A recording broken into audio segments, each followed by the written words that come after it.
Bonjour, je suis Gaël Châtelain-Berry, bienvenue sur mon podcast Happy Work, le podcast qui va vous envoyer de bonnes ondes pour aller travailler. Pour cet épisode, j'ai choisi de vous parler de motivation et surtout de comment faire pour motiver une équipe. Je ne sais pas si vous le savez, mais j'ai été manager pendant un peu plus de 20 ans dans des grands groupes comme TF1, Canal+, Énergie ou Nina encore, où je gérais des équipes de quelques dizaines à plusieurs centaines de personnes. Et la question de la motivation est sans aucun doute l'une des plus complexes. Alors, grande question, existe-t-il une recette miracle pour motiver ces équipes ? Eh bien, malheureusement, la réponse est non. Sinon, je pense que je ferai fortune tout de suite en vous la donnant. Mais, par contre, il existe des clés pour pouvoir arriver à motiver quasiment à coup sûr n'importe quelle équipe. Et ces clés, elles sont au nombre de 10 et je vais vous les révéler maintenant. La première clé, c'est savoir donner du sens. Donner du sens, c'est un petit peu comme pour un général expliquer pourquoi il faut aller se battre. Imaginez un général dans une armée qui dirait juste à ses troupes « Bon, les gars, faut aller vous faire tuer, là, faut aller se battre ». Quel soldat ne déserterait pas? Il faut qu'il ait une raison pour le faire. Eh bien, en entreprise, c'est exactement la même chose. En tant que manager, vous devez expliquer la grande cause pour laquelle chacun des collaborateurs et collaboratrices doit aller travailler de façon motivée. La deuxième chose, c'est de savoir informer. Je suis absolument halluciné de constater qu'il y a des managers qui, par exemple, ne font pas de réunions hebdomadaires avec leur équipe pour expliquer ce qu'il se passe dans l'entreprise. Pour motiver une équipe, il est impératif que cette équipe se sente faisant partie de toute l'entreprise. Et donc, le manager doit redescendre l'information et non pas la garder pour lui. La troisième clé, c'est de savoir relativiser. Un manager ne doit surtout jamais rentrer en mode panique. Un manager, c'est comme un pilote d'avion.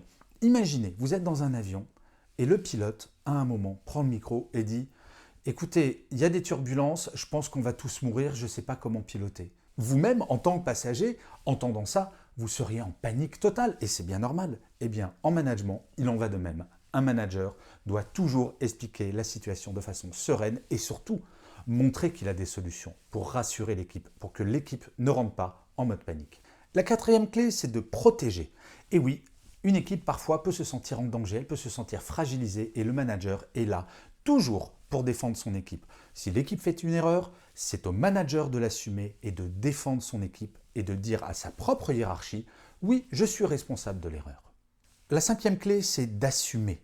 Oui, il faut tout assumer quand on est manager et le bon comme le mauvais. Comme je le disais dans la clé précédente, assumer les erreurs de ses équipes, c'est absolument essentiel. Sinon, qu'est-ce qu'il se passe si le manager n'assume pas les actes de son équipe? Au final, l'équipe va se dire mieux vaut que je fasse rien, je prends aucun risque parce que si je fais quelque chose et que je me plante, mon manager ne va pas me soutenir. La sixième clé, c'est d'être toujours d'humeur égale. Quand j'étais chez TF1, j'ai adoré ce que m'avait dit un de mes patrons quand je venais de devenir manager. Il m'avait dit « Gaël, tu as le droit d'être de mauvaise humeur une fois par an, mais s'il te plaît, ce jour-là, reste chez toi. » Et ça m'a tellement marqué et il m'a expliqué, il m'a dit « Ton équipe te ressemblera toujours. Si tu veux une équipe motivée et souriante, sois toi-même motivé et souriant. » La septième clé, c'est d'être reconnaissant. On ne va pas se mentir. Si une équipe fonctionne bien, c'est grâce à son travail. Un manager, je ne dis pas qu'il ne fait rien, mais par contre, il faut bien avoir conscience que si il a des succès, c'est entièrement grâce au travail de son équipe. Et c'est ça, être reconnaissant, dire à son équipe à quel point on sait que c'est leur travail qui fait le succès de l'équipe et que le manager n'est qu'un pilote, rien de plus. La huitième clé, c'est de vouloir faire grandir votre équipe. Et oui, la faire grandir, je m'explique, pas en termes de nombre de personnes, non, la faire grandir au sens connaissance, au sens compétence. Cette volonté de faire progresser son équipe, c'est ça qui fera que vous serez un bon manager ou pas. En fait, quelle plus belle satisfaction pour un manager qu'un collaborateur ou une collaboratrice qui vous annonce qu'il va partir pour un autre job dans l'entreprise ou ailleurs grâce à ce que vous lui avez appris. Alors oui, ça fait une personne en moins, mais c'est grâce à vous que vous avez fait progresser cette personne et ça, c'est incroyablement satisfaisant. La neuvième clé, et ça c'est très important, ne pas avoir de chouchou. Malheureusement, dans la réalité, un manager va passer 80% de son temps avec 20% de son équipe, pour des questions d'affinité professionnelle, mais également personnelle. Ne pas avoir de chouchou, cela va permettre de vraiment motiver toute l'équipe. Si jamais un manager a un chouchou, ça fera comme quand on était petit. Le chouchou va être détesté et surtout, c'est le maître d'école ou la maîtresse d'école, on va se dire « c'est vraiment pas juste qu'elle ne me reconnaisse pas à ma juste valeur. Chers amis managers, surtout n'ayez pas de chouchou, car peut-être que le chouchou sera très content et peut-être que vous serez très content dans cette relation. Mais dites-vous bien que tous les autres, celles et ceux qui ne sont pas des chouchous, vont petit à petit vous respecter de moins en moins en tant que manager et être de moins en moins motivés. Et le 10e point, qui n'est pas le moins important, kiffez votre job.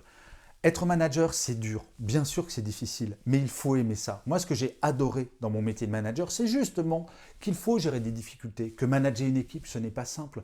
Mais au quotidien, je me suis amélioré et au quotidien, j'ai relevé ces défis et j'y suis arrivé petit à petit jusqu'à arriver, je crois, à être plutôt un bon manager. Aimer son métier de manager parce que c'est un métier qui s'apprend. Je suis désolé, moi, les gens qui me disent « Non, mais manager, ça ne s'apprend pas, c'est inné ». Ce n'est pas vrai. Il y en a peut-être pour qui c'est inné, mais ça s'apprend. Et le premier apprentissage que je vous donne, aimer, manager, c'est le début pour savoir motiver son équipe. Manager, c'est pas simple, c'est sûr, et motiver une équipe, ce n'est pas simple, c'est évident. Et pourtant, c'est ce que je disais dans la 10e clé, si vous aimez ça, vous allez voir à quel point ce métier est extraordinaire. Et si vous-même, vous êtes manager et que vous posez la question, est-ce que mon manager est bon ou pas? Eh bien, appliquez ces 10 clés, faites cette grille et si jamais il ne remplit pas les 10 points, peut-être, petite idée comme ça, envoyez-lui mon podcast et comme ça, il pourra progresser car un manager comme un manager, son métier, c'est aussi quotidiennement de progresser. Et je finirai comme d'habitude cet épisode de Happy Work par une citation. Pour celui-ci, j'ai choisi une phrase de Mylène Muller qui disait « N'attends pas d'être motivé pour agir, agis pour être motivé ». Je vous remercie 1000 fois d'avoir écouté cet épisode de Happy Work ou de l'avoir regardé si vous êtes sur YouTube. Je vous dis rendez-vous au prochain et d'ici là, plus que jamais, prenez soin de vous.